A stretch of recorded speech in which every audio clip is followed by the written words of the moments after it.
अडानी का हुआ लंदन में जमकर विरोध।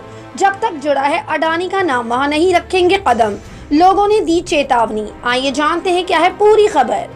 दरअसल लंदन के प्रतिष्ठित साइंस म्यूजियम में इन दिनों साइंस एग्जीबिशन चल रही है। इसमें लंदन और यूनाइटेड किंगडम के दूसरे इलाकों के अनेक विद्यालयों से छात्र अपने शिक्षकों या शिक्षाविदों के साथ आते हैं।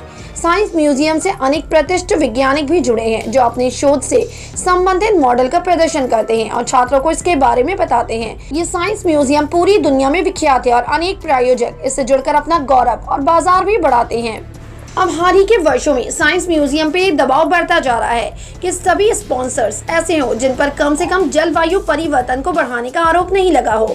जाहिर है पेट्रोलियम और कोयले से संबंधित कंपनियां इस दायरे में आती हैं।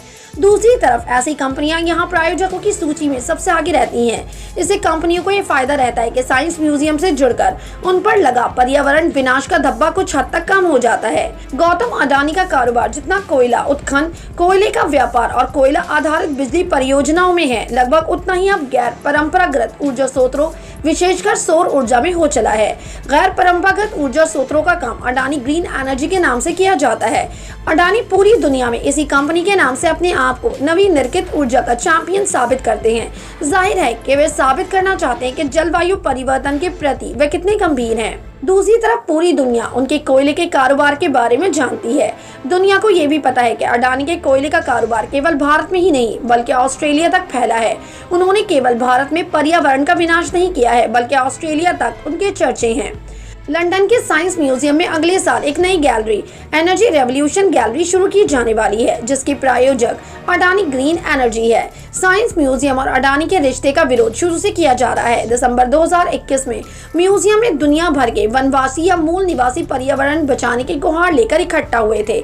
इन लोगों ने भी अडानी के साथ संबंध खत्म करने की आग्रह किया था। अभी जब साइंस म्यूजियम में साइंस एग्जीबिशन का आयोजन किया जा रहा है तो यूनाइटेड किंगडम के बहुत सारे स्कूलों के विज्ञान अध्यापक इसका बहिष्कार कर रहे हैं और स्टूडेंट्स को इस एग्जीबिशन में नहीं ला रहे हैं। एक ओपन लेटर के जरिए से 400 से ज्यादा विज्ञान शिक्षकों और शिक्षाविदों ने साइंस म्यूजियम से मांग की है कि वे अडानी से रिश्ते तत्काल प्रभाव से खत्म किए जाएं। साथ ही धमकी भी दी है कि जब तक अडानी का नाम साइंस म्यूजियम से जुड़ा है शिक्षक छात्रों को लेकर म्यूजियम नहीं आएंगे। तो वहीं लंदन स्थित हैरिस वेस्टमिंस्टर स्कूल के विज्ञान अध्यापक इयान मैकडरमॉट पिछले 25 सालों से अपने छात्रों को साइंस म्यूजियम लाते रहे हैं। उन्होंने कहा कि अडानी जैसे व्यापारी जलवायु परिवर्तन में अपने योगदान को दुनिया की नजरों से ओझल करने के लिए साइंस म्यूजियम जैसे प्रतिष्ठित संस्थानों का सहारा लेते हैं।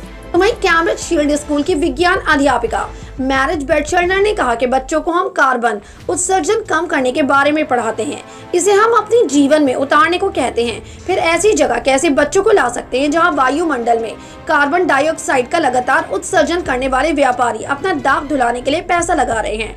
अडानी दुनिया में कोयले के सबसे बड़े व्यापारियों में से एक है, ये दुनिया जानती है। वहीं वर्ष 2021 के अक्टूबर में पूर्व निदेशक क्रिस टापले ने ऐसे प्रायोजकों का विरोध करते हुए अपना पद छोड़ दिया था और अब भी वो विरोध में उतरे शिक्षकों का समर्थन कर रहे हैं। नवंबर 2021 में 40 वैज्ञानिकों जिसमें कुछ नोबेल पुरस्कार विजेता भी थे और कुछ इंटर गवर्नमेंटल पैनल और क्लाइमेट चेंज से भी जुड़े थे। उन्होंने पत्र लिखकर साइंस म्यूजियम को पेट्रोलियम और कोयले के कारोबारियों से सहायता नहीं लेने की अपील की थी। दो नोबेल पुरस्कार विजेता वैज्ञानिकों ने अपने काम को म्यूजियम के प्रदर्शित करने से मना कर दिया है।